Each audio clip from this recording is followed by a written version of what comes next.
Ya, haleluya, haleluya. Shalom, shalom, selamat pagi menjelang siang kepada sahabat Bapak Ibu Jemaat Tuhan yang ada di tempat ini maupun dimanapun sahabat Bapak Ibu Jemaat Tuhan berada. Mari yuk kita siapkan hati pikiran kita mau beribadah, kita mau bersekutu, kita mau memberi hidup kita bagi Tuhan. Mari kita beri yang terbaik atas semua yang telah Dia kerjakan dalam hidup kita. Terlebih utama, yang paling utama dan satu-satunya itu Dia telah memberikan keselamatan. Kita dikembalikan kepada rancangan Allah semula. Haleluya. Begitu mari kita siapkan hati pikiran kita. Yes God. Haleluya Tuhan. Kita akan segera mulaikan ibadah raya GTNCC 16 Oktober 2022. Yes God. Amin, amin, amin, amin Tuhan. Mari sahabat Bapak Ibu, kita siapkan hati pikiran kita. Kita tanggalkan semua beban masalah hidup kita. Kita minta ampun ke Tuhan atas setiap pelanggaran salah dosa kita, pemelesetan kita, dan kita mengambil komitmen yang baru. Di mana beberapa waktu ini kita beribadah, kita memberi diri kita untuk Tuhan. Haleluya Yesus Tuhan. Jesus. Haleluya.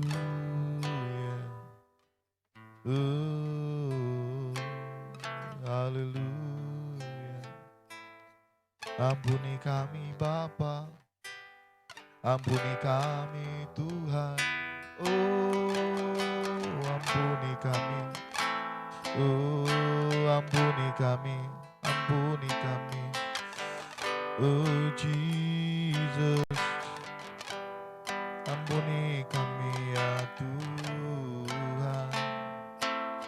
Ampuni kami.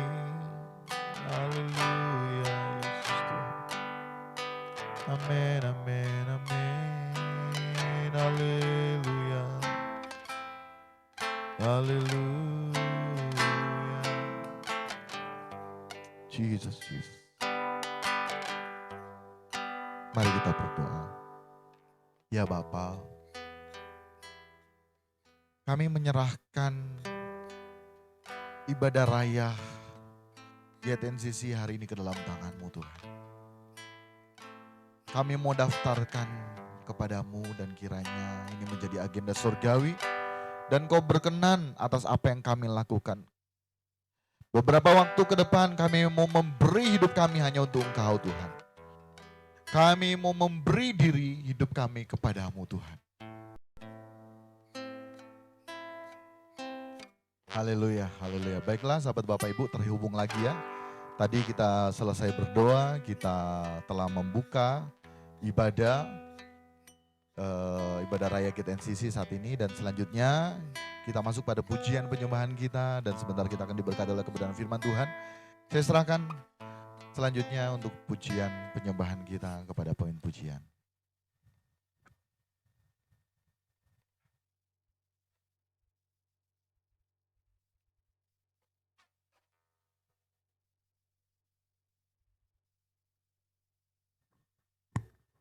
Haleluya, puji Tuhan. Shalom. Shalom, shalom. Salam sejahtera bagi kita semua. Selamat berhari Minggu, selamat kita memuji, membesarkan nama Tuhan. Mari kita akan menyembah Tuhan. Amin, amin Yesus Tuhan. Mari siapkan setiap hati-hati kita. Amin, amin. Hidup kita untuk Tuhan. Oh Jesus, haleluya Yesus Tuhan. Oh haleluya Yesus Tuhan. Haleluya Yesus Tuhan. Amin Jesus, Jesus. Haleluya. Haleluya.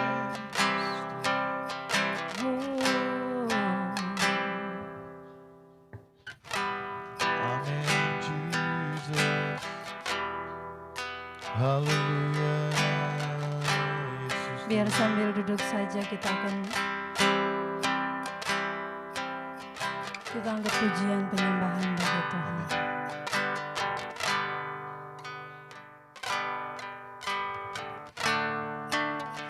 Haleluya Yesus Tuhan.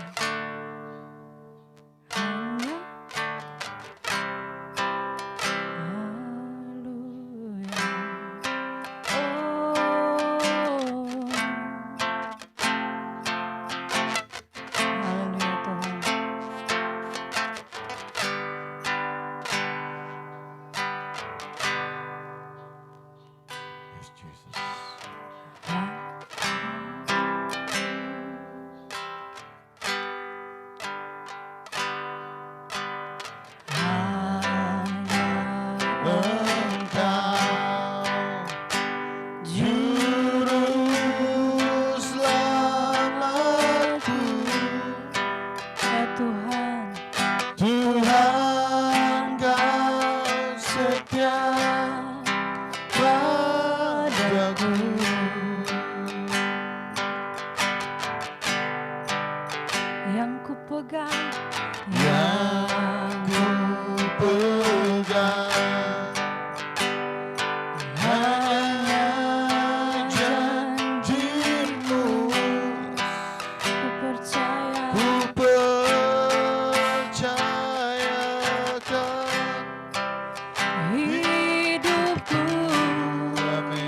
Kembali dari awal, hanya Engkau Tuhan. Hanya Engkau. Engkau juru selamatku. Tuhan Kau setia. Kau setia padaku.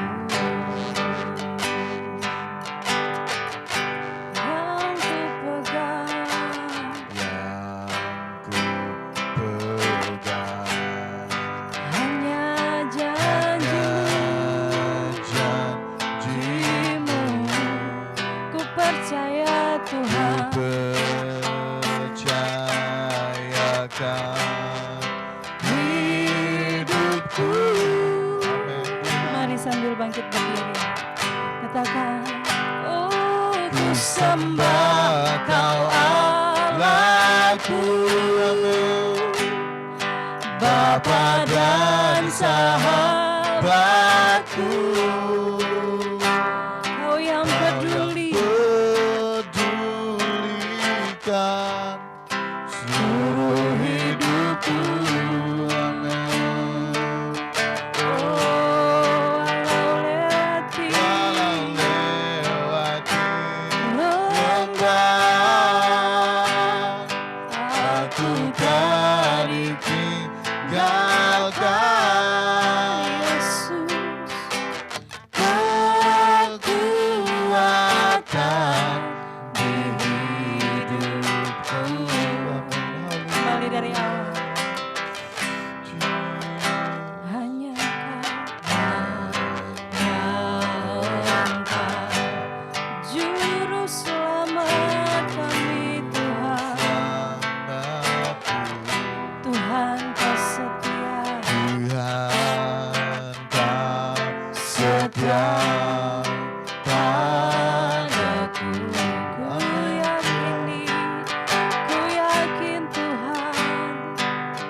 Bapa dan Sahabat. Kau yang peduli Kau yang Tuhan, pedulikan seluruh hidupku.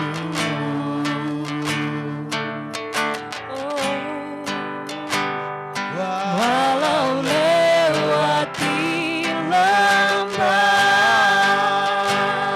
aku tak ditinggalkan. Yesus kekuatan di hidupku.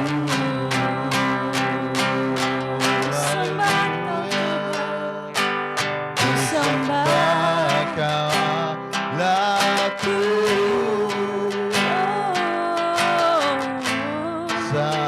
sahabatku. Kau yang peduli, Kau yang pedulikan seluruh hidupku.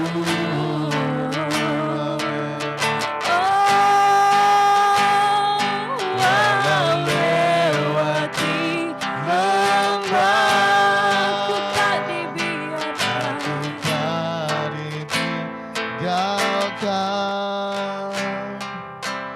Yesus kekuatan di Kau kekuatan.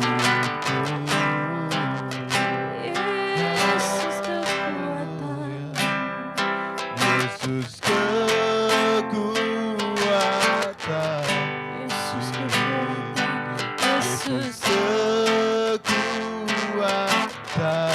Sekali lagi. Oh, Yesus Yesus kekuatan di hidupku. Ya, Engkau kekuatan kami. Yesus, hanya Kau Tuhan, hanya Kau Tuhan. Yesus Tuhan, ku yakin pertolongan Tuhan takkan pernah terlambat. Oh, Yesus.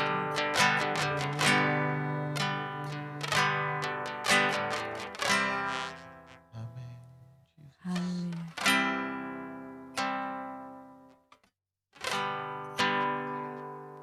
Haleluya, puji Tuhan. Kita akan memuji Tuhan. Mari terus kita sembah Tuhan. Kita puji, tinggikan Dia.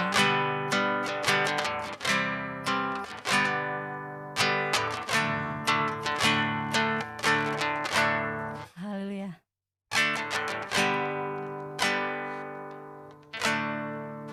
Ya Yesus Tuhan. Tiba saatnya kami berkumpul bersatu. Ya. Dari nafsuku dan bangsa,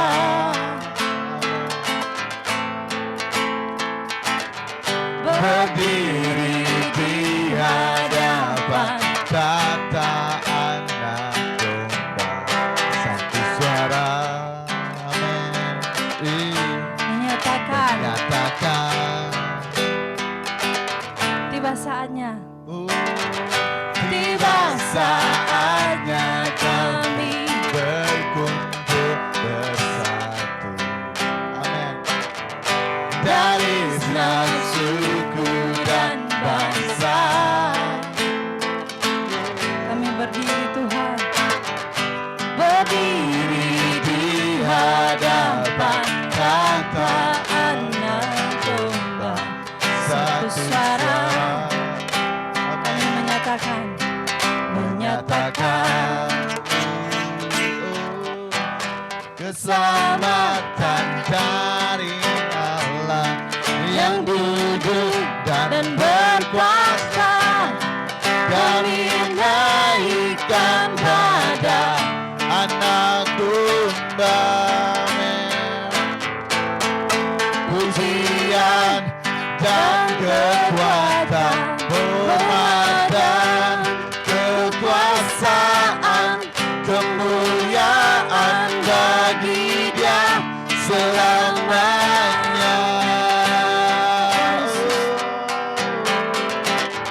saatnya kami berkumpul bersatu. Ya Tuhan, dari segenap suku dan bangsa.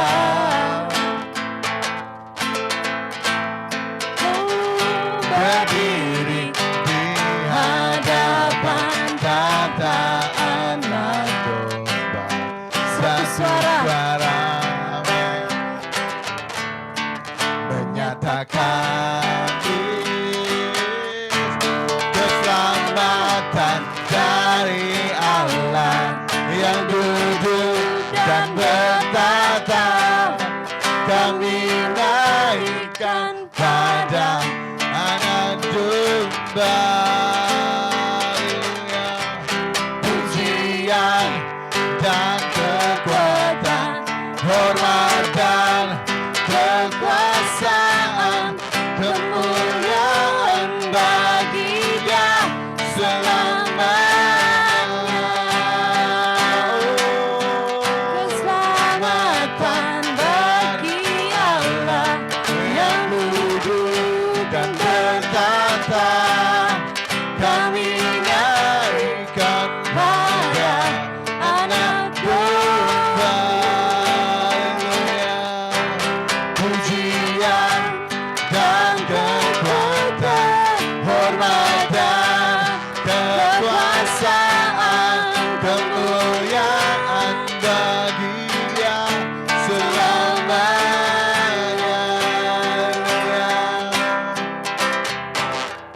Tiba saatnya kami berkumpul bersatu dari segenap suku dan bangsa.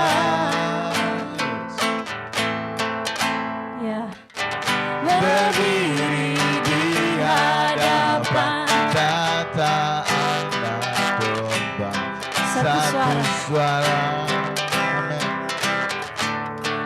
Menyatakan, mari sama-sama nyatakan, keselamatan bagi Allah yang duduk dan bertata. Kami naikkan pada Anak Domba. Pujian dan kekuatan, hormat dan kekuasaan, kemuliaan bagi Dia selamanya. Keselamatan bagi Allah yang duduk dan bertata. Kami naikkan pada Anak Domba. Pujian dan kekuatan, hormat dan kekuasaan, kemuliaan bagi Dia selamanya. Kemuliaan bagi Dia selamanya. Kemuliaan bagi Dia selamanya. Yes, haleluya. Ini kemuliaan yang dahsyat. Amin, amin, amin. Haleluya, puji Tuhan. Haleluya, kami siapkan hidup kami Tuhan. Setiap bejana kami untuk diisi dengan kebenaran firman Tuhan. Haleluya, Yesus. Oh, kami butuh Engkau Tuhan. Haleluya, Yesus.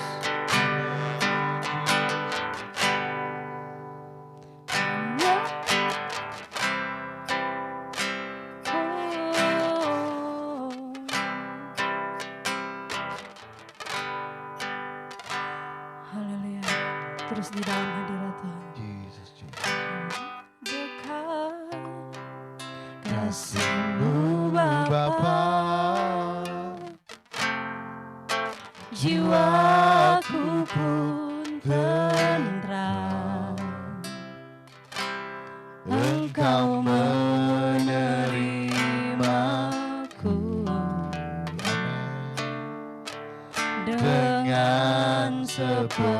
sepenuhnya.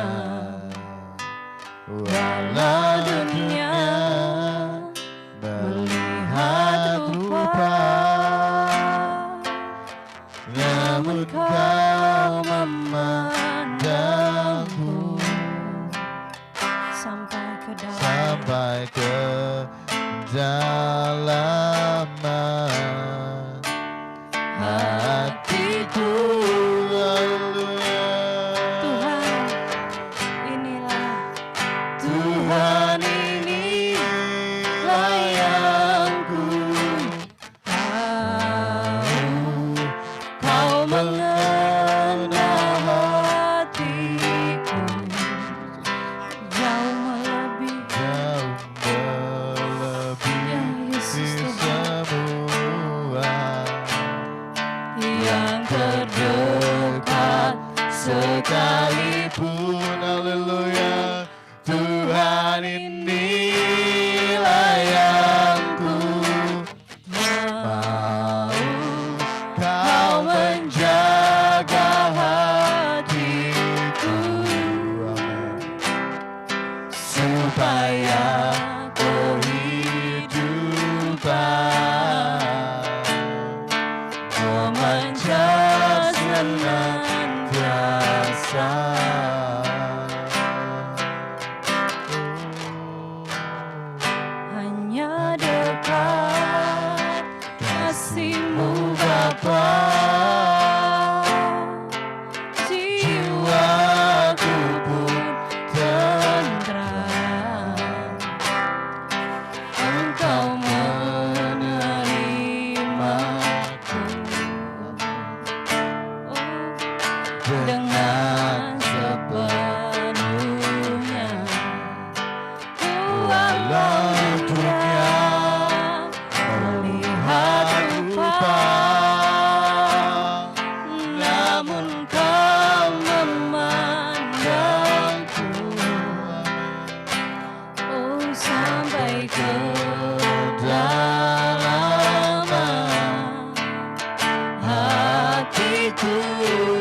memancar senantiasa, supaya kehidupan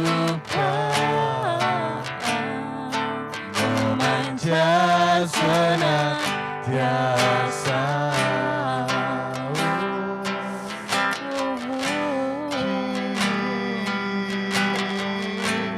Kau mengenal hatiku, Kau mengenal hati kami, jauh melebihi siapapun.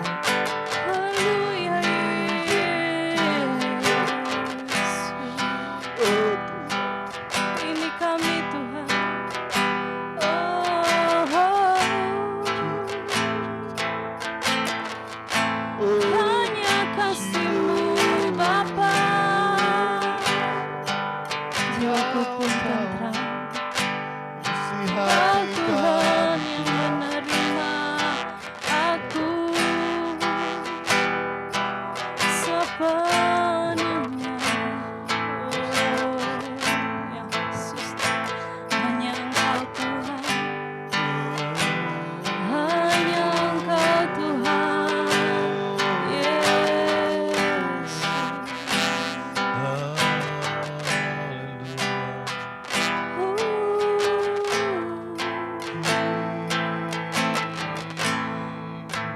Yesus Tuhan.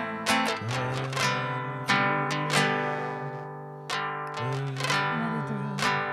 Tuhan ini yang ku tahu, Kau mengenal hatiku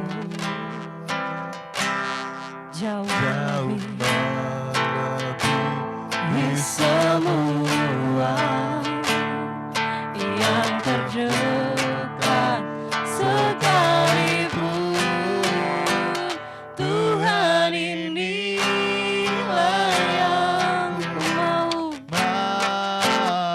Kau menjaga kami Tuhan, hatiku,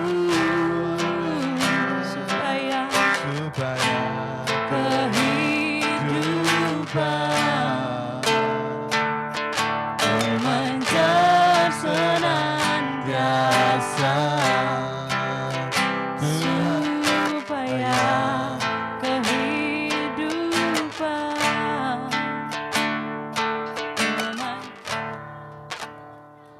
Tiasa, haleluya.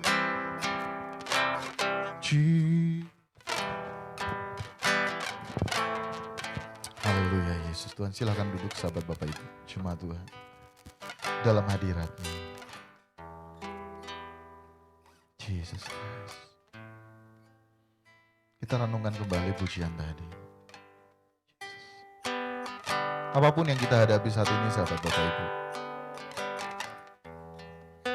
Tuhan lebih mengenal kita. Tuhan lebih mengenal pribadi lepas pribadi kita. Dan Tuhan yang tahu setiap kedalaman hati kita. Jesus. Ya Bapa, Engkau lebih tahu kedalaman hati kami dan Engkau lebih tahu apa yang terbaik bagi kami.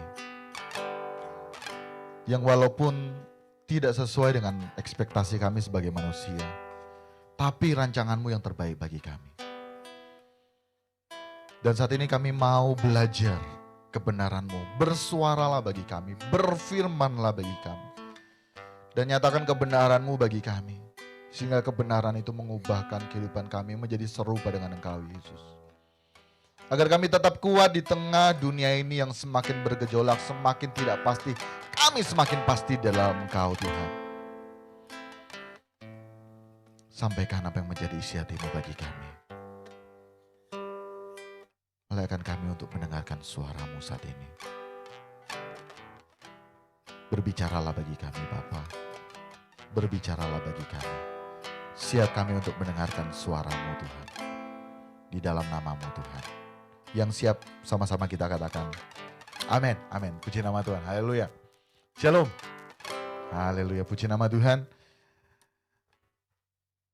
Sahabat Bapak Ibu jemaat Tuhan yang terkasih dalam Tuhan, saat ini kita akan mendengarkan suaranya dan Mari kita relakan hati kita untuk dibentuk oleh Tuhan. Kita beri hati kita untuk dibentuk oleh Tuhan. Dan mari kita baca ada 2 ayat Alkitab dalam Amsal 16 ayat yang kedua.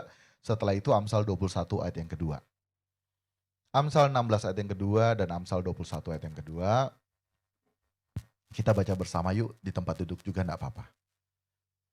Amsal 16 ayat yang kedua, ayat yang pertama, ayat yang kedua, Amsal 21 ayat yang kedua. Oke, kalau sudah dapat, yuk kita baca bersama. 1, 2, 3. Amsal 16 ayat yang kedua lebih dahulu. 1, 2, 3. Segala jalan orang adalah bersih menurut pandangannya sendiri. Tetapi Tuhanlah yang menguji hati. Haleluya. Amsal 21 ayat yang kedua. Sudah dapat Amsal 21 ayat yang kedua. Demikian firman Tuhan. Sama-sama kita baca ya. 1, 2, 3. Setiap jalan orang adalah lurus menurut pandangannya sendiri. Tetapi Tuhanlah yang menguji hati. Sahabat Bapak Ibu, dari 2 hal ini, kita tahu bersama bahwa apa? Tuhan yang menguji hati. Tema kebenaran firman Tuhan hari ini yaitu the biggest problem. Artinya apa? Masalah terbesar kehidupan kita. Masalah terbesar manusia dalam kita menggelar hidup di kesementaraan ini. Ya. Masalah terbesar yang kita hadapi di kesementaraan ini. Sahabat Bapak Ibu, kita seringkali kita terlanjur terikat dengan dunia ini. Sehingga seringkali kita tidak menyadari apa yang menjadi masalah terbesar dalam diri kita manusia. Karena apa? Karena ayat tadi sebutkan, segala jalan orang adalah bersih, adalah lurus, menurut pandangannya sendiri. Dan Tuhan yang menguji hati. Artinya apa? Tidak semua yang kita anggap benar itu benar di hadapan Tuhan. Tidak semua yang kita lakukan, yang kita anggap menyenangkan hati Tuhan, tapi ternyata Tuhan sudah senang. Tidak semua yang kita lakukan, sekalipun kita pelayan, termasuk saya berdiri di mimbar ini, saya sudah benar di hadapan Tuhan. Termasuk kita semua, sahabat Bapak Ibu jemaat Tuhan. Belum tentu apa yang kita anggap masalah terbesar dalam kehidupan kita, ternyata itu masalah terbesar dalam diri kita.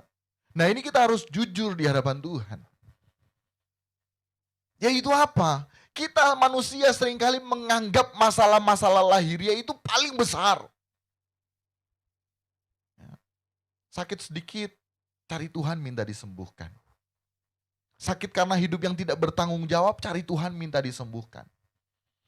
Punya masalah ekonomi yang terus merosot, cari Tuhan untuk hidupnya diperkaya. Dan lain sebagainya.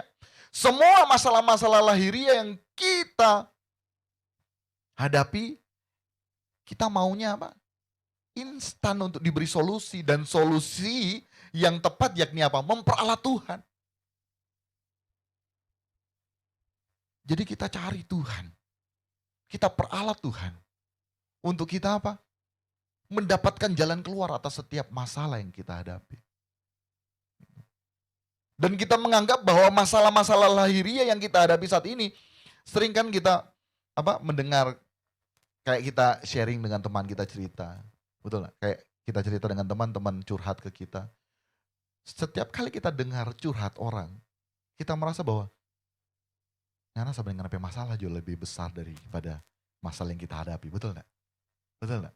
Setiap kali kita cerita dengan orang, orang cerita masalah dia, orang itu maunya diperhatikan, betul enggak? Dan seringkali menganggap bahwa masalahnya itu lebih besar dari masalah kita, gitu. Dan kita pun merasa demikian.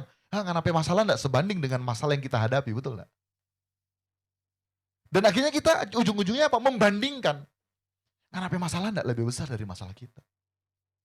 Yang satu pun yang sementara curhat pun, enggak, kita punya masalah lebih besar daripada kenapa masalah. Dan setiap masalah selalu kita minta apa? Jalan keluar. Ya. Setiap masalah kita minta jalan keluar. Ini manusia. Ya. Ini manusia. Karena apa? Kita menganggap jalan kita lebih bersih menurut pandangan kita sendiri. Artinya apa? Masing-masing kita memiliki kebenaran sendiri. Gitu. Nah, tapi setiap kali ini yang harus kita tahu bahwa Tuhan yang menguji.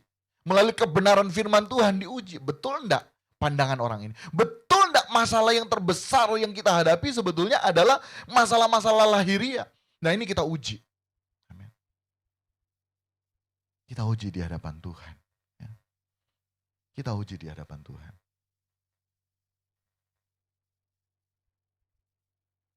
Kita sering, artinya bukan hanya sekedar sering, tapi ini menjadi tabiat kita manusia bahwa kita setiap kali punya masalah dan kita menganggap masalah kita itu masalah yang lebih besar daripada orang lain, kita selalu cari Tuhan dan kita memperalat Tuhan agar masalah-masalah kita diberikan jalan keluar. Akibat dari kita memiliki masalah-masalah yang kita anggap lebih besar daripada orang lain, kita apa? Kita melarikan diri. Melarikan diri kemana? Ke gereja atau ke komunitas. Ya, enggak salah juga, lebih bagus ke gereja atau ke komunitas daripada ke tempat-tempat lain. Enggak masalah. Tapi kita juga harus menyadari bahwa gereja atau komunitas Kristen bukanlah tempat praktik perdukunan. Kenapa kita bilang tempat praktik perdukunan? Kita sebetulnya gereja atau komunitas Kristen seringkali dijadikan tempat praktik perdukunan. Maksudnya apa? Orang kalau misalnya ke dukun bawa apa? Bawa sesajen, betul enggak? Ayam hitam lah, ayam putih lah. Betul enggak? Kita bawa. Ini yang dimaksud dengan dukun, ini bukan dukun beranak ya. Dukun yang seringkali mistis, kita bawa sesajen, kemudian akhirnya film-film dulu gitu. Teringat akan film-film dulu kalau dia bawa ke dukun, harus persembahkan sesajen ini supaya apa? Supaya dijawab. Karena biasanya sembeli darah, minum darah ayam ini, betul kan begitu toh? Artinya apa? Kita memberikan persembahan sesajen. Apa beda kita ke gereja? Apa beda kita ke gereja? Membawa sama persembahan juga. Tapi ujung-ujungnya supaya masalah lahiriah kita diselesaikan. Berarti kan sama sebetulnya. Praktik-praktik perdukunan kita bawa ke gereja. Sehingga kurang tepat. Kalau misalnya bayi-bayi rohani ya silakan. Karena kan dalam proses mengenal. Nah kita ini yang sudah beberapa tahun di gereja, bahkan belasan tahun, puluhan tahun di gereja. Tapi kalau misalnya kita cari Tuhan karena hal itu, wah keterlaluan. Ini yang disebut dengan seringkali kita menganggap gereja komunitas Kristen sebagai tempat praktik perdukunan. Kan hampir sama polanya. Kita datang ke dukun, bawa ayam dan lain sebagainya, persembahkan sesajen. Untuk apa? Mengharapkan jawaban. Jalan keluar. Kemudian kita juga datang ke Tuhan, akhirnya apa? Tuhan jadi alat. Kita juga hamba Tuhan seringkali jadi dukun. Gitu. Tuhan dijadikan apa? Kayak tuyul. Wah jahat kita, jahat, betul enggak? Sehingga sebetulnya cari apa sih sebetulnya kita ke gereja? Apa karena sakit penyakit kita pergi ke gereja? Apa karena masalah ekonomi, masalah nikah rumah tangga kita ke gereja? Sahabat Bapak Ibu jemaat Tuhan, sakit ke dokter. Atur pola makan. Atur pola pikir. Atur cara kita menilai tentang orang lain. Karena kebanyakan kita sakit disebabkan apa? Pola pikir kita, pola sikap hati kita yang salah. Melihat orang lain. Betul? Sikap hati kita salah, pola pikir kita salah, termasuk akhirnya kita tidak menjaga pola makan dan lain sebagainya. Masalah ekonomi, kita kerja lebih giat. Kita beberapa hari lalu kita sempat lihat ya di TikTok kalau nggak salah. Ada kayak dia punya usaha 2019 dia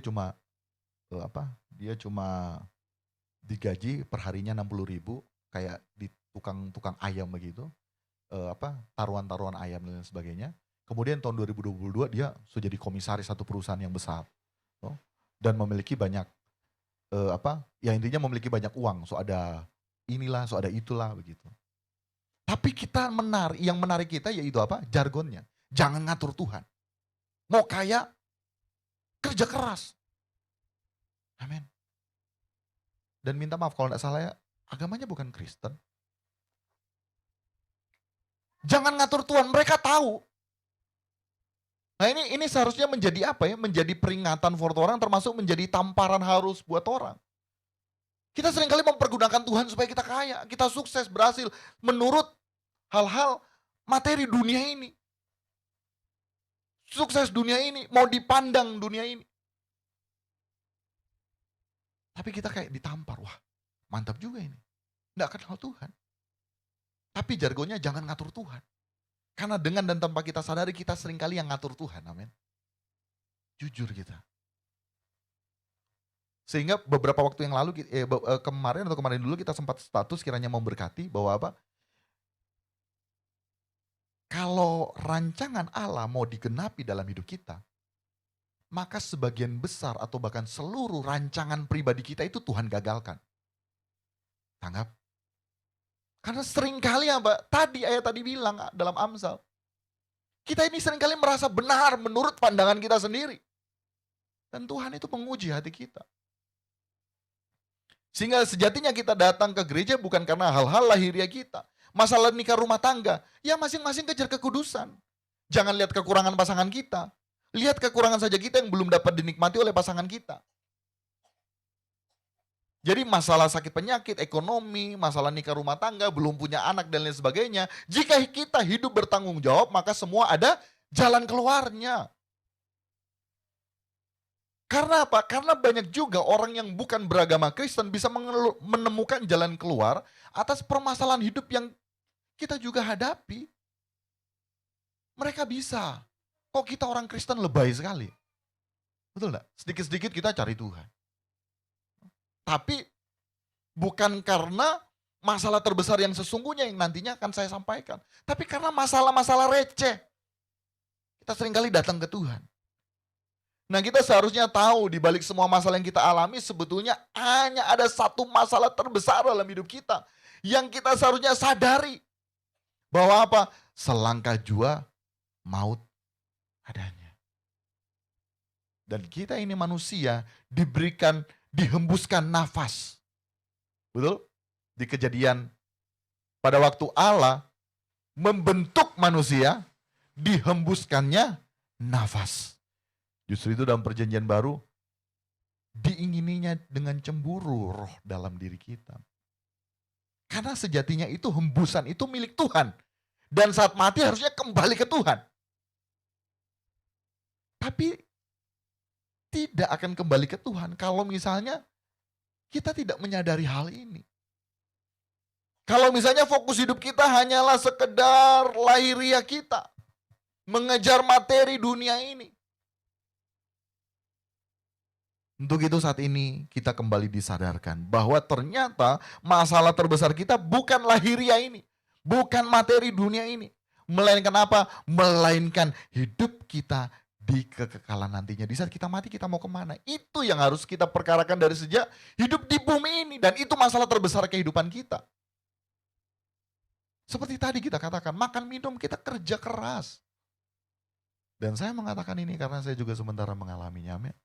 Dan kita juga harus mengalami hal yang sama. Mau sehat, atur pola makan. Selebihnya kalaupun kita sudah atur pola makan kemudian kita sakit, berarti ada rancangan Tuhan. Kita cari tahu apa yang menjadi maumu Tuhan. Ya. Apa yang menjadi mau Tuhan dalam kehidupan kita. Kita kerja keras. Kita beberapa waktu ini kita temui teman ada dalam satu pekerjaan, dia rugi 3 kali, kurang lebih puluhan juta. Tapi kita tetap katakan, orang petugas manusia kerja terus. Karena banyak kita lihat di YouTube, orang juga jatuh bangun, orang juga bukan orang Kristen jatuh bangun berapa kali berusaha, berapa kali pun gagal. Tapi ada satu waktu dia berhasil. Penemu bola lampu berapa ratus kali dia gagal. Tapi setelah dia temukan, kita bisa menikmati sampai sekarang manfaatnya, betul enggak? Kita pun dalam menggelar hidup di kesementaraan ini, berbicara hal-hal lahiriah kita harus bertanggung jawab. Mungkin kita seringkali gagal, tapi kita harus gagal bangkit lagi. Dan hal tersebut kita harus bawa dalam perkara kekekalan kita. Ada kalanya bilang, Tuhan, apa bisa kita serupa dengan Yesus? Yang pasti kita katakan bisa. Bahkan kita harus bisa, karena itu standar kekristenan. Terus kalau misalnya dia bilang, aku jatuh, bangkit lagi, jatuh, bangkit lagi. Satu waktu kita tidak akan pernah jatuh lagi, amin. Yang penting setiap kali kita jatuh, bangkit. Itu pun kita menghadapi orang seperti itu, kita harus dengan penuh kesabaran. Karena Tuhan sabar. Melihat kita yang terus jatuh, tapi kita mau bangkit, jatuh, bangkit. Sampai satu waktu, kita tidak akan jatuh. Amin. Sama halnya kita membangun hubungan rumah tangga. Ada satu waktu kita suami kepancing emosi, istri kepancing emosi. Tapi habis itu menyadari, Tuhan aku mau berubah Tuhan. Aku mau Tuhan untuk mengasihi istriku lebih lagi. Untuk mengasihi istriku suami. Untuk mengasihi suamiku lebih lagi. Damai lagi. Ada kalanya jatuh lagi. Tuhan aku tidak mampu tapi aku mau Tuhan. Bantu aku Tuhan. Bangkit. Sampai satu saat kita tidak akan, bukan hanya tidak akan mau, tidak akan bisa untuk menyakiti istri kita. Amin. Sama dalam hal apapun itu. Nah, tapi kita harus menyadari bahwa masalah terbesar hidup kita yaitu di balik kehidupan saat ini. Di balik kehidupan saat ini. Karena kalau kita tidak menyadari hal itu, maka jalan hidup kita di kesementaraan ini akan tersesat. Kita harus tahu tujuannya. Contoh misalnya, kita mau keluar jalan-jalan, tapi kita tidak tahu mau kemana kita. Di saat kita jalan, kita nantinya bisa tersesat, betul enggak? Karena kita tidak menetapkan tujuan hidup. Orang juga yang menetapkan tujuan hidupnya hanya sekedar hidup di dunia ini juga tersesat. Dan tujuan hidup kita, yaitu langit baru, bumi baru. Amin. Yaitu sorga yang kekal. Yaitu hidup yang kekal. Kita perlu menyadari sahabat Bapak Ibu, masalah terbesar hidup kita bukan hidup di kesementaraan ini. Karena apa? Karena saat kita hidup di kesementaraan saat ini, misalnya, kita punya mobil mewah.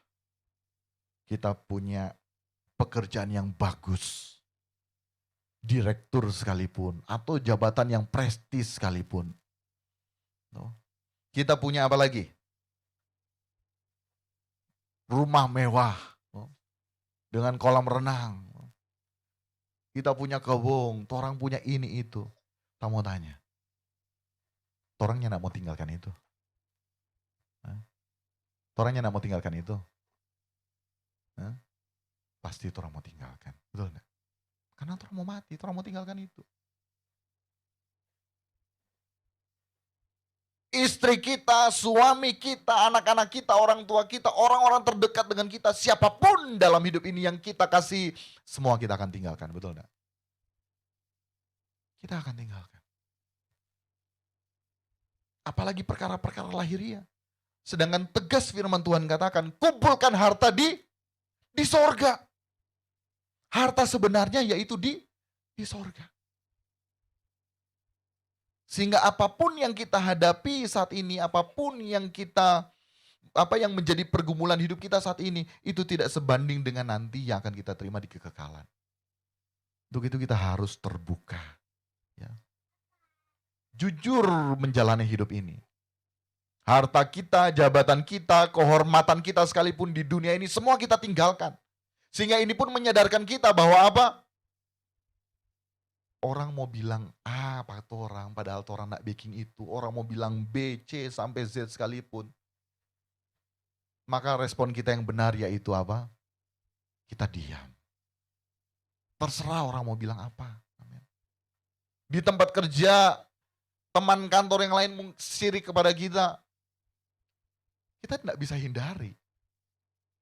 Dalam kehidupan bertetangga, bersosialisasi, kita tidak bisa hindari orang-orang yang tidak suka kepada kita. Karena apa? Karena firman Tuhan jelas. Akhir zaman banyak orang yang ini dan itu. Amin. Bagaimana hal tersebut kita jadikan alat dari Tuhan untuk memproses kehidupan kita yang semakin berkenan di hadapan Tuhan. Amin. Haleluya. Jadi apapun yang kita hadapi, orang mau bilang apa terhadap kita, kalau orang Jawa bilang, ya wes sekarepmu dewe. Artinya apa? Ya kita terserah lah. Yang penting kita berjuang semakin berkenan di hadapan Tuhan. Karena percaya sahabat Bapak Ibu, semua kita mau mati dan di saat kita mati kita akan menghadap tahta pengadilan Kristus. Kita akan diadili oleh hakim yang adil. Dan semua yang kita lakukan di kesementaraan ini harus kita pertanggungjawabkan. Bagaimana perlakuanmu terhadap istrimu, bagaimana perlakuanmu terhadap suamimu, terhadap orang tuamu, terhadap orang-orang yang terdekat dengan kamu. Saat kamu bilang, Tuhan aku melayani Engkau Tuhan, melayani aku. Harus dimulai dari keluargamu. Pasti. Haleluya. Dan lebih utama harus dimulai dari dirimu sendiri yang semakin berkenan di hadapan Tuhan. Amin. Ini menjadi the biggest problem yang kita hadapi dalam kita menggelar di kesementaraan ini. Ya. Yaitu mengenai kekekalan kita. Karena bayangkan kalau misalnya kita tidak dapat memberikan pertanggungan jawab, tempat kita nantinya pilihannya dua. Dan bukan kita yang memilih. Sebetulnya sih pilihan itu ada pada kita waktu kita menggelar hidup di kesementaraan ini. Di saat hidup kita berjuang berkenan di hadapan Tuhan, maka kita memilih untuk masuk surga, bukan masuk neraka. Dalam 2 Petrus 3 ayat yang ke-10 di sini dikatakan, tetapi hari Tuhan akan tiba seperti pencuri. Pada hari itu langit akan lenyap dengan gemuruh yang dahsyat dan unsur-unsur dunia akan hangus dalam nyala api, dan bumi dan segala yang ada di atasnya akan hilang lenyap. Amin. Jadi kalau misalnya segala sesuatu akan hancur secara demikian, betapa suci dan saleh kita harus hidup. Jadi ingat, the biggest problem yang kita hadapi, masalah terbesar dalam hidup ini yang kita hadapi yaitu nanti di kekekalan kita mau kemana? Kita mau kemana? Yang jadi pertanyaan, sudahkah kita memperkarakan hal ini? Sudahkah kita memperkarakan hal ini ataukah kita hanya sekedar memperkarakan hal-hal lahiriah kita? Mungkin ada yang berpikir, kita kan masih muda, masih jauh lah dari mati. Siapa bilang? Kita di antara kita tidak ada yang tahu siapa yang masih bertahan sampai dengan hari esok.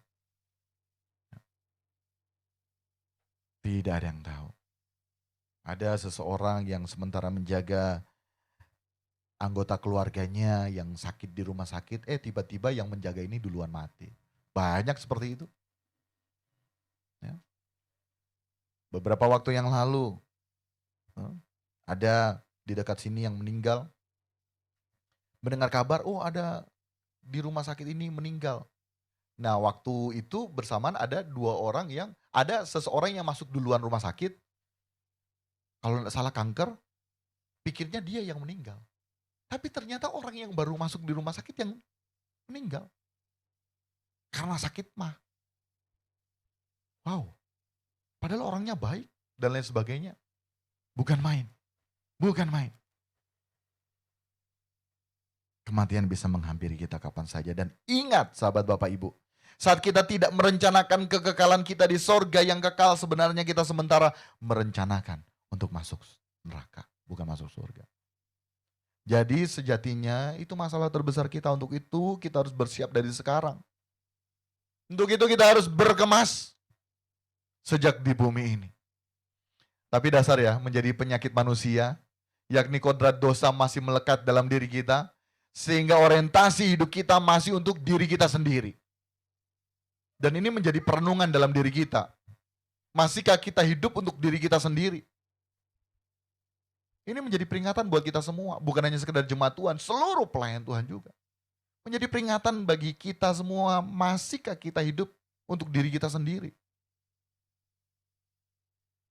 Karena diri kita yang melekat kodrat dosa, yang orientasinya masih untuk diri sendiri, akibatnya apa? Akibatnya di saat kita cari Tuhan, kita akan kejar berkat mujizat lahiriah.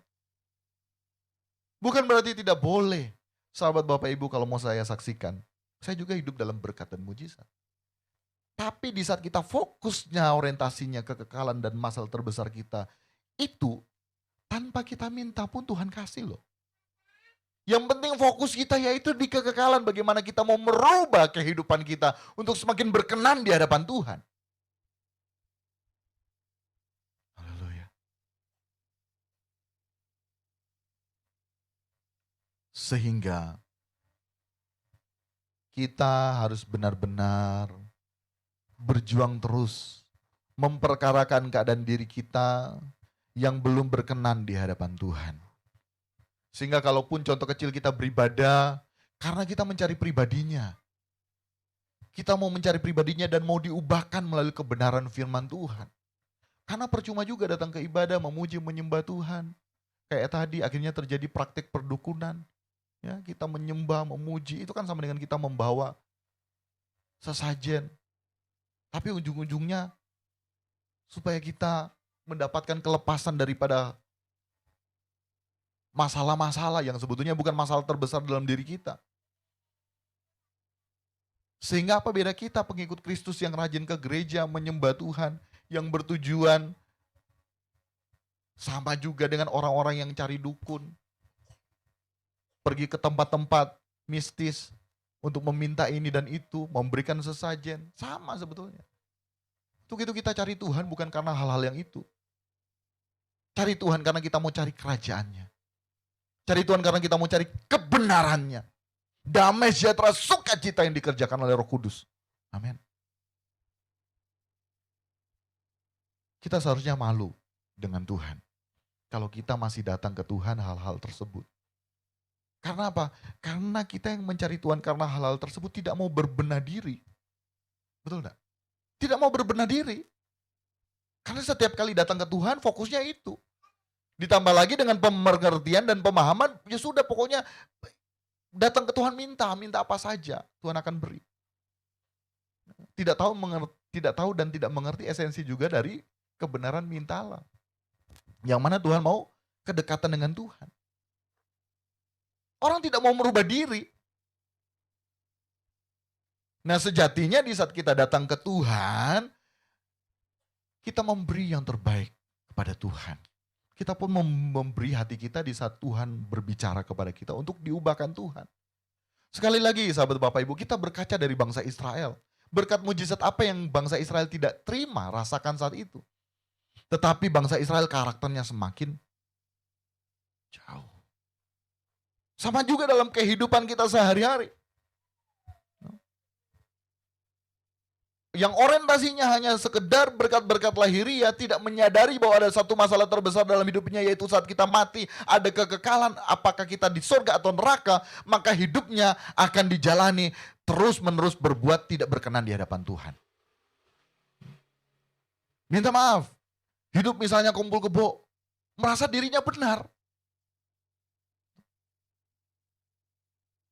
Merasa dirinya layak di hadapan Tuhan. Jadi setiap kali datang ya sudah minta pengampunan sudah, habis itu jalan lagi dosa. Tidak ada perubahan hidup karena orientasinya lahiriah ini. Tapi kalau orang orientasinya masalah kekekalan, waduh, kapanpun kita bisa mati, aku mau berubah ini, aku harus tinggalkan kebokku, kan begitu.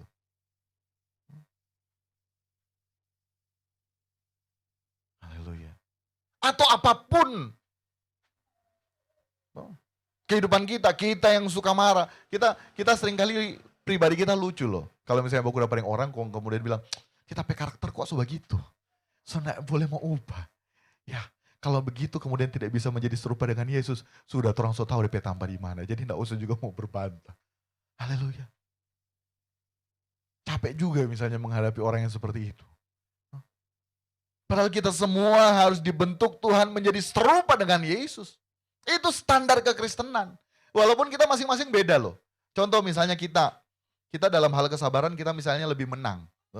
Berarti ada sesuatu yang lain dalam sisi kita yang Tuhan mau bentuk. Dan kita bersyukur belakangan ini Tuhan ajar habis-habisan.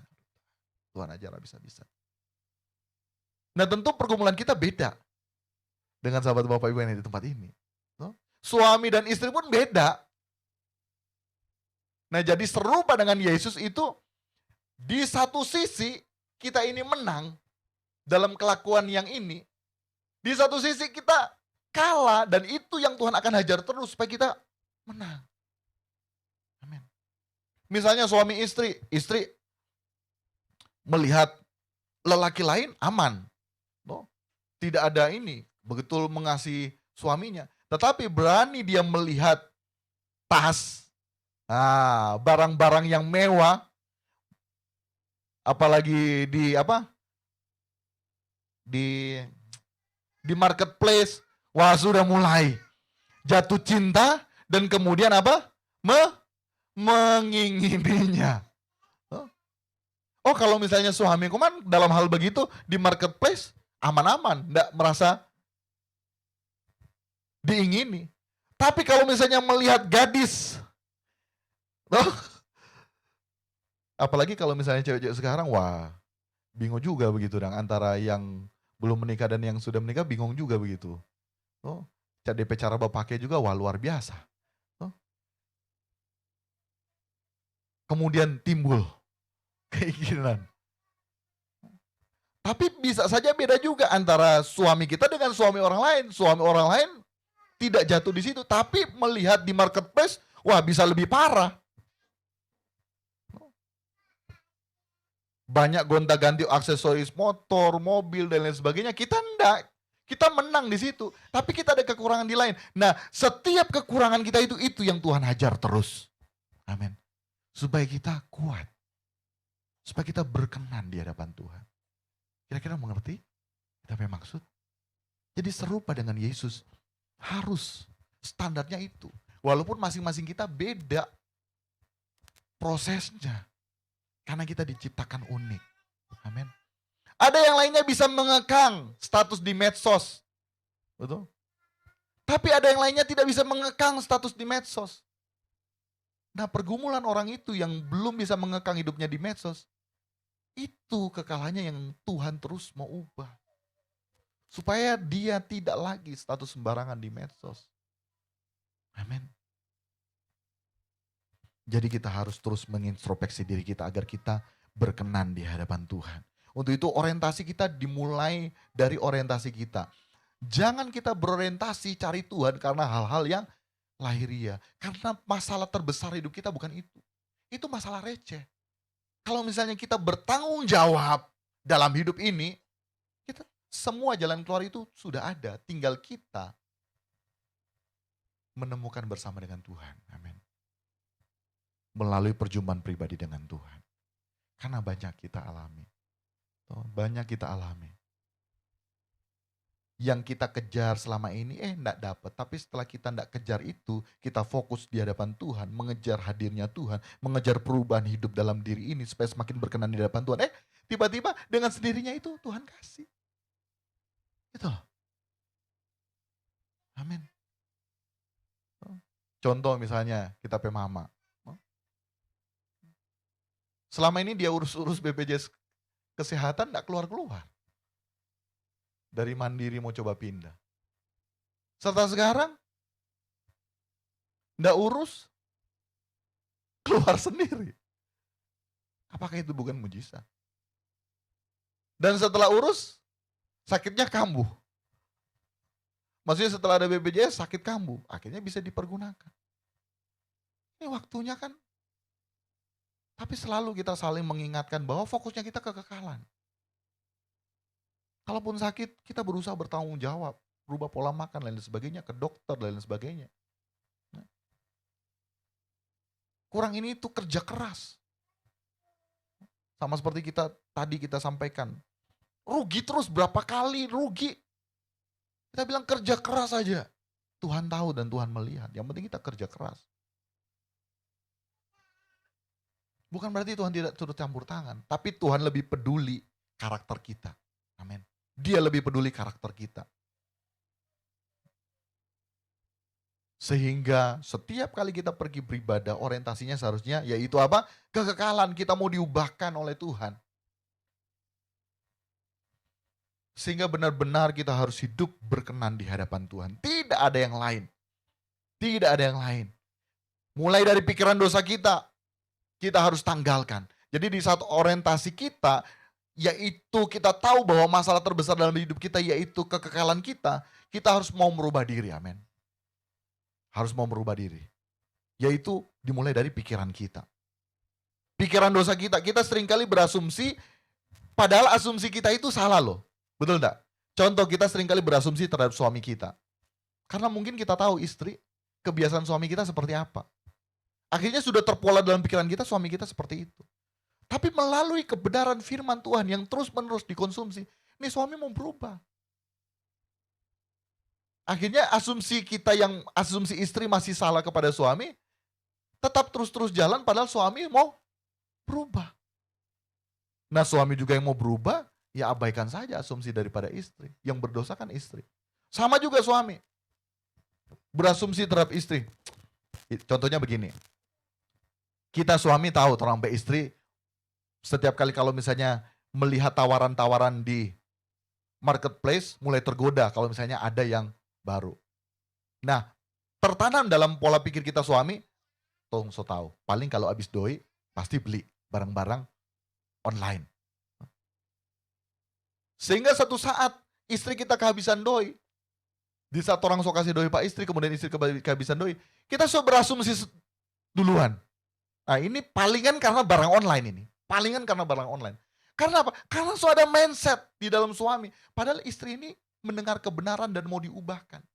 Dan ternyata bukan karena itu. Karena dia diubahkan, ada orang yang butuh dan perlu akhirnya diberikan pinjaman kepada orang yang butuh. Tapi karena suami asumsinya sudah terbangun. Oh tapi istriku paling kalau doi habis karena belanja online. Cekcok. Suami so lebih dulu berasumsi. Yang salah siapa? Suami. Istri dia berubah. Tapi istri pun tidak boleh ngotot. Ya sudah kalau misalnya seperti itu, ya berarti yang salah kamu. Kita mau berkenan saja di hadapan Tuhan. Nah kebanyakan kita kan manusia begitu. Betul enggak? Contoh misalnya kita di gereja. Baku dapa setelah ibadah.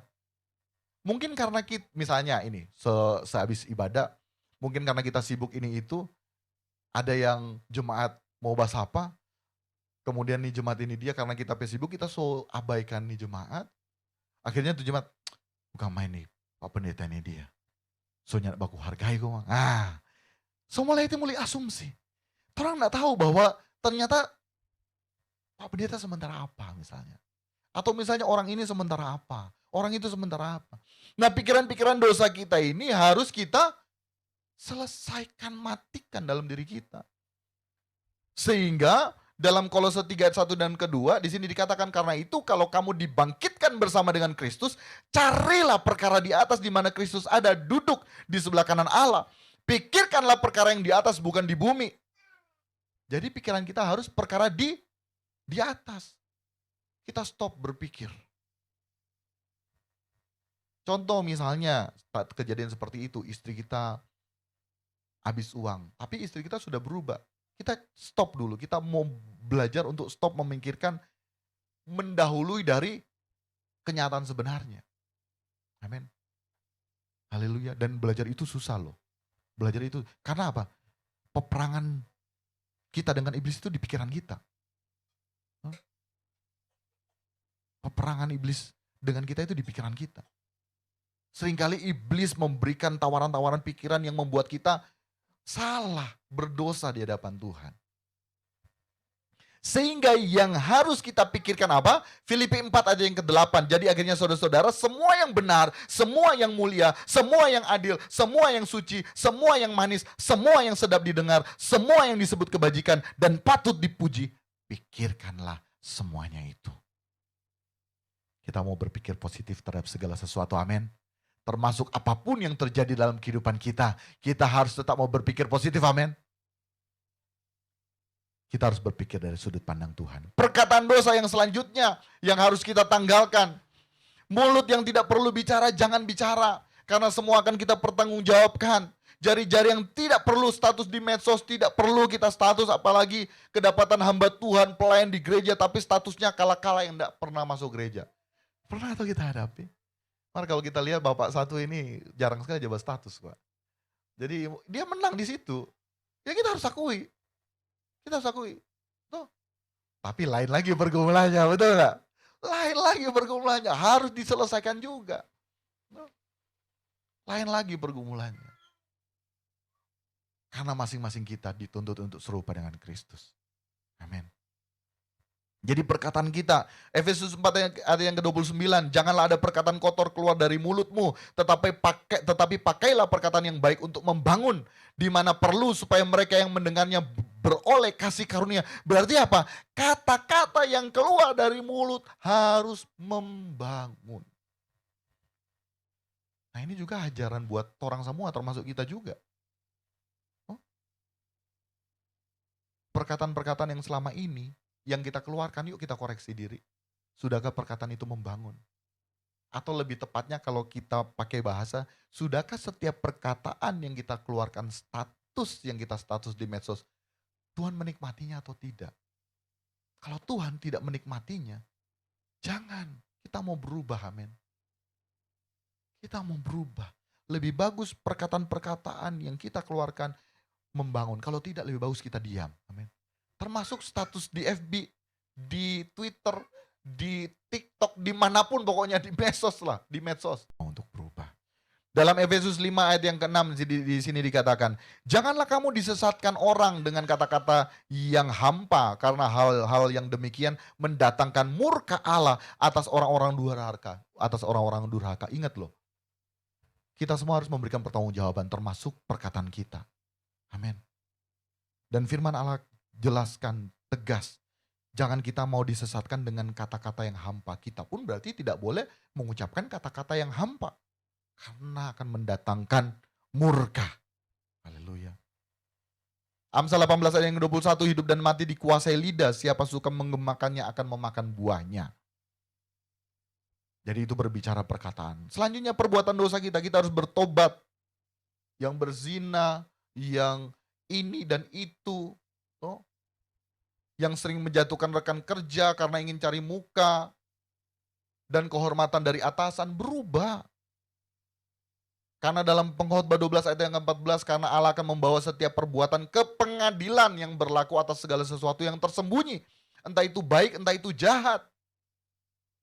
Dalam Efesus 5 ayat yang ke-11, janganlah turut mengambil bagian dalam perbuatan-perbuatan kegelapan yang tidak berbuahkan apa-apa, tetapi sebaliknya telanjangilah perbuatan-perbuatan itu. Amin. Dan kita mau berubah. Amin. Kita mau berubah. Karena dalam 2 Timotius 3 ayat yang 17 di sini disebutkan, dengan demikian tiap-tiap manusia kepunyaan Allah diperlengkapi untuk setiap perbuatan baik. Kita yang tidak melakukan perbuatan baik, berarti kita bukan kepunyaan Allah. Jelas firman Tuhan katakan. Untuk itu kita mau berjuang untuk dimiliki oleh Tuhan. Kita harus menyadari keberadaan diri kita. Termasuk saya pribadi terus mengoreksi, terus mencurigai diri saya sendiri. Jangan sampai kita menyampaikan kebenaran tapi kita masih melakukan. Sehingga kita harus berjuang untuk benar-benar kedapatan benar di hadapan Tuhan. Curiga di sini bukan makna negatif ya, makna positif. Terus kita curigai diri kita supaya hal-hal tadi baik pikiran, perkataan, perbuatan terus berkenan di hadapan Tuhan. Ya, terus berkenan di hadapan Tuhan. Jangan kita dapati kita bicara tentang Tuhan jago, tapi ternyata hidup kita tidak dinikmati oleh Tuhan. Ini yang harus kita perjuangkan. Jadi selagi masih ada waktu, mari kita berubah untuk semakin berkenan di hadapan Tuhan. Amin. Kebenaran firman Tuhan. Haleluya.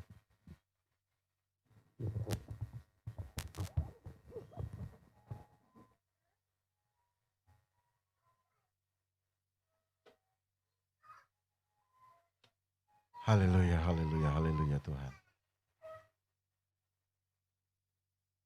Jesus, Jesus, Jesus.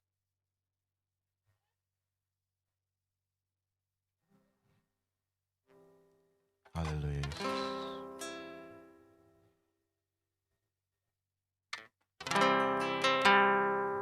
Kita angkat pujian tadi yuk. Yang sebelum firman.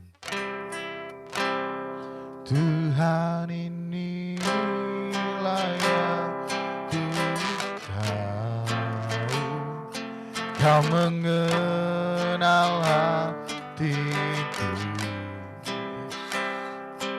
jauh melebihi semua yang terdekat sekalipun.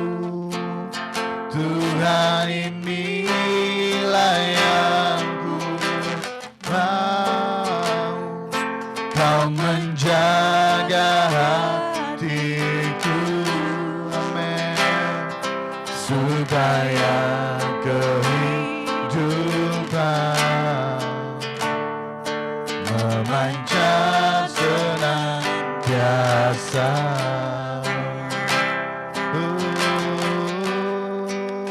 Tuhan, inilah yang ku tahu, Kau mengenal hatiku. Amin Tuhan. Jauh melebihi semua, jauh melebihi semua Tuhan.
Kau mengenal kami Tuhan. Di tempat duduk kita saat ini, maupun dimanapun sahabat Bapak Ibu saat ini berada, mari kita berkomunikasi dengan Tuhan. Bangun hubungan yang intim dengannya. Haleluya Yesus. Hanya dekatmu Tuhan. Hanya dekatmu Tuhan. Jiwa kami tenang, jiwa kami tenang. Oh Tuhan, hanya dekatmu. Terima kasih Tuhan, Kau sadarkan kami Tuhan. Masalah terbesar bila kami nanti tertolak di pengadilan-Mu. Untuk itu selagi kami masih hidup, Kau beri kesempatan. Kami mau berubah Tuhan, seperti yang Kau ingini, serupa dengan-Mu Yesus Tuhan. Haleluya.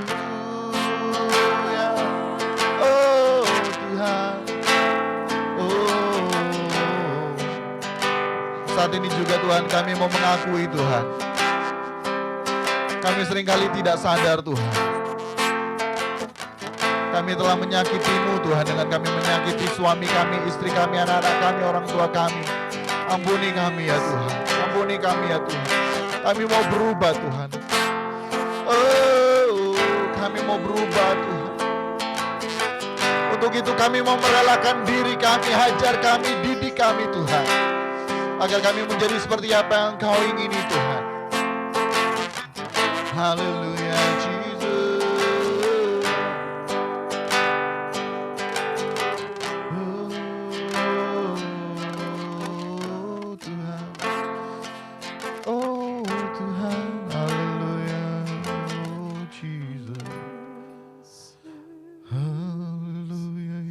Tuhan, Jesus. Bangun komunikasi pribadi dengan Tuhan. Sahabat Bapak Ibu yang ada di tempat ini maupun dimanapun sahabat Bapak Ibu berada saat ini, bangun komunikasimu dengan Tuhan. Bangun relasimu dengan Tuhan. Apa yang Engkau mau sampaikan, Engkau mau curhat, Engkau mau apapun, sekarang waktunya Engkau mau curahkan seluruh isi hatimu.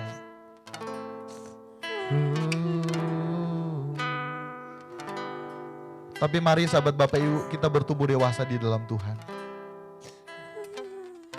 Cari tahu apa yang menjadi mau Tuhan atas apa yang kita alami saat ini. Cari tahu apa yang menjadi mau Tuhan.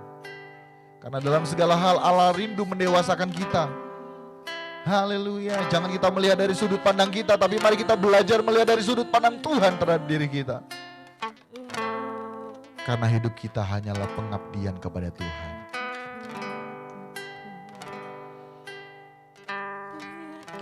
Jesus, Jesus.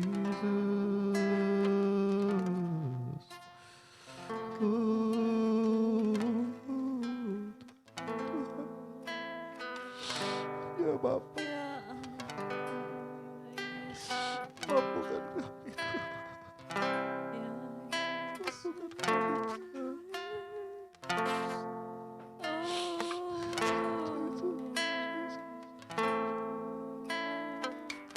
Tontes como seda era seda. Rehum seda hara como seda de como será era canseda como será era tontes que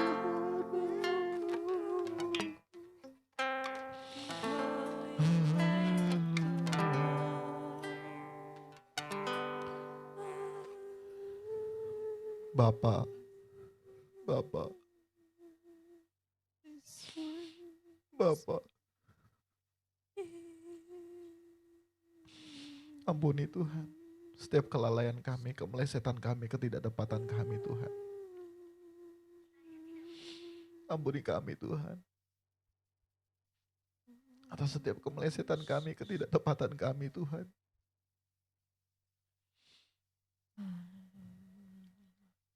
Saat ini Tuhan, hamba-Mu berdoa Tuhan kepada atas setiap pergumulan, permasalahan yang sahabat Bapak Ibu jemaat Tuhan, baik di tempat ini maupun dimanapun sahabat Bapak Ibu berada. Tuhan, entah mereka sakit saat ini, sakit jasmani, batinia, terlalu banyak orang menyakiti, suami menyakiti, istri menyakiti, siapapun yang menyakiti Tuhan, ataupun sedang menghadapi masalah ekonomi dan lain sebagainya. Saat ini Tuhan, aku rindu Tuhan. Tolong Tuhan mereka. Ajar mereka semakin mengerti apa yang menjadi mau-Mu dalam kehidupan mereka. Karena kami percaya Engkau telah sediakan setiap jalan keluar bagi kami. Tapi saat ini bagaimana kami mau semakin mengerti apa yang menjadi rencana-Mu dalam kehidupan kami. Saat ini Tuhan, datang juga seorang keluarga Tuhan. Istrinya sementara mengandung, kami taruh keluarga ini ke dalam tangan-Mu Tuhan. Kiranya Tuhan, tumbuh kembang bayi di dalam kandungan Tuhan. Ada dalam kendali-Mu Tuhan. Kiranya waktu-Mu yang begitu indah, Engkau memberikan sukacita bagi keluarga ini. Sehingga ibu terkasih boleh melahirkan dengan pertolongan Tuhan. Anak yang sehat kuat.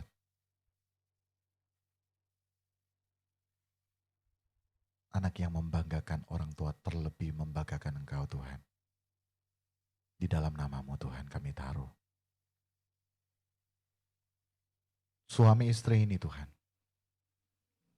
Ajar mereka untuk mereka menjadi orang tua yang baik bagi anak-anak mereka. Yang membawa anak-anak mereka untuk menerima warisan abadi. Kami taruh keluarga ini ke dalam tangan-Mu Tuhan. Kami taruh keluarga ini ke dalam tangan-Mu Tuhan. Kiranya rancangan-Mu yang indah terjadi bagi kehidupan keluarga ini. Dalam pergumulan anak mereka Tuhan. Yang kedua kami taruh ke dalam tangan-Mu. Ada rancangan-Mu yang mulia. Tak ada rancangan-Mu yang gagal. Kami taruh anak ini ke dalam tangan-Mu. Kalau Engkau mau, Engkau sanggup. Tapi di atas segalanya, Biar kami semakin mengerti apa yang menjadi mau-Mu dalam kehidupan kami. Dan saat ini hamba-Mu pun rindu berdoa bagi seluruh sahabat Bapak Ibu di tempat ini maupun dimanapun sahabat Bapak Ibu berada. Apapun pergumulan kami, apapun masalah yang kami hadapi saat ini. Kalau Engkau mau, Engkau sanggup. Tidak ada yang tidak mungkin. Semua mungkin apabila Engkau bekerja Bapa di sorga. Tapi di atas segalanya ada rancangan yang lebih indah, lebih dari apapun. Biarlah itu yang terjadi dalam kehidupan kami. Ya Yesus, sehingga kami tidak mengatur Engkau Tuhan. Kehendak-Mu yang jadi. Luar biasa. Luar biasa Tuhan, terima kasih. Terima kasih atas kebenaran-Mu Tuhan, Kau menyadarkan kami masalah terbesar dalam hidup kami. Sehingga selanjutnya kami mau fokus dengan Engkau Tuhan. Kami mau fokus dengan Engkau. Terima kasih Bapa di sorga. Biarlah kebenaran-Mu Tuhan tertabur di tanah hati kami yang subur dan berbuah Tuhan. Dan buah itu lebat. Untuk hormat dan kemuliaan bagi nama-Mu. Sebentar kami mau memberikan persembahan besar kecil kami percaya. Itu kami beri dengan tulus untuk pekerjaan-Mu Tuhan. Terima kasih Bapa di sorga. Dan kami taruh hidup kami ke dalam tangan-Mu. Di dalam nama Tuhan Yesus. Yang terberkati dengan firman Tuhan. Sama-sama kita katakan amin, amin. Puji nama Tuhan sahabat Bapak Ibu. Sebelum kita menutup ibadah kita, yang rindu memberikan persembahan silakan sahabat Bapak Ibu. Sambil pengumuman disampaikan. Dan sahabat Bapak Ibu jemaat Tuhan yang terkasih, kami GTNCC sementara menggalang dana terhadap musik. Kita sementara penggalangan dana musik. Jadi yang rindu dan digerakkan Tuhan untuk menabur di GTNCC silakan ya. Ada nomor rekening di layar ya, di layar kaca sahabat Bapak Ibu, baik dana maupun rekening BNI ya bisa silakan sahabat Bapak Ibu tabur demikian, karena rencana ini renovasi tempat ibadah, jadi ini nantinya mau dibongkar lebih lagi ke dalam supaya sahabat Bapak Ibu lebih nyaman lagi, lebih banyak lagi yang bisa tertampung di tempat ini di saat ibadah onsite. Dan juga nantinya di dalam itu kayak kalau misalnya jadi tetap ada kayak pintu lipat, jadi kalau misalnya pas ibadah dibuka, karena nantinya di bagian dalam ini kayak mau dibuat semacam studio. Jadi mesbah juga, altar juga di depan dan juga semi studio. Jadi kalau misalnya mau ini mau itu, contoh kalau misalnya ada doa pagi, kita buat di dalam ya, jam 5 pagi hari Sabtu, doa malam juga bisa dibuat di dalam. Kalau misalnya ada jemaat Tuhan itu baru kita buka. Tapi kalau tidak kita buat di dalam. Kurang lebih seperti itu sahabat Bapak Ibu jemaat Tuhan. Sampai jumpa ibadah raya minggu akan datang. Sampai jumpa doa puasa hari Kamis jam 6:30 malam. Dan juga doa pagi hari Sabtu jam 5 pagi. Dan juga sampai jumpa dalam setiap pertemuan di New Chapter Message. Setiap pagi kurang lebih jam 5 pagi. Haleluya. Baiklah sahabat Bapak Ibu jemaat Tuhan yang terkasih. Kita akan terima berkat Tuhan. Kita akan segera tutup ibadah kita. Mari kita bangkit berdiri. Kita angkat kedua tangan kita. Kekasih-kekasih Tuhan, permata hati Tuhan. Kita angkat kedua tangan kita, terimalah berkat Tuhan. Segala berkat daripada Bapa di sorga, cinta kasih dari Tuhan kita Yesus Kristus. Dalam persekutuan yang indah bersama dengan Roh Kudus. Menjadi bagian dalam kehidupan kita sekarang sampai selama-lamanya. Dan kita terima di dalam nama Tuhan Yesus. Haleluya. Amin. Amin. Puji nama Tuhan, terima kasih, silakan duduk. Sahabat Bapak Ibu, sampai jumpa waktu yang akan datang. Tuhan Yesus memberkati kita sekalian. Haleluya. Shalom, shalom.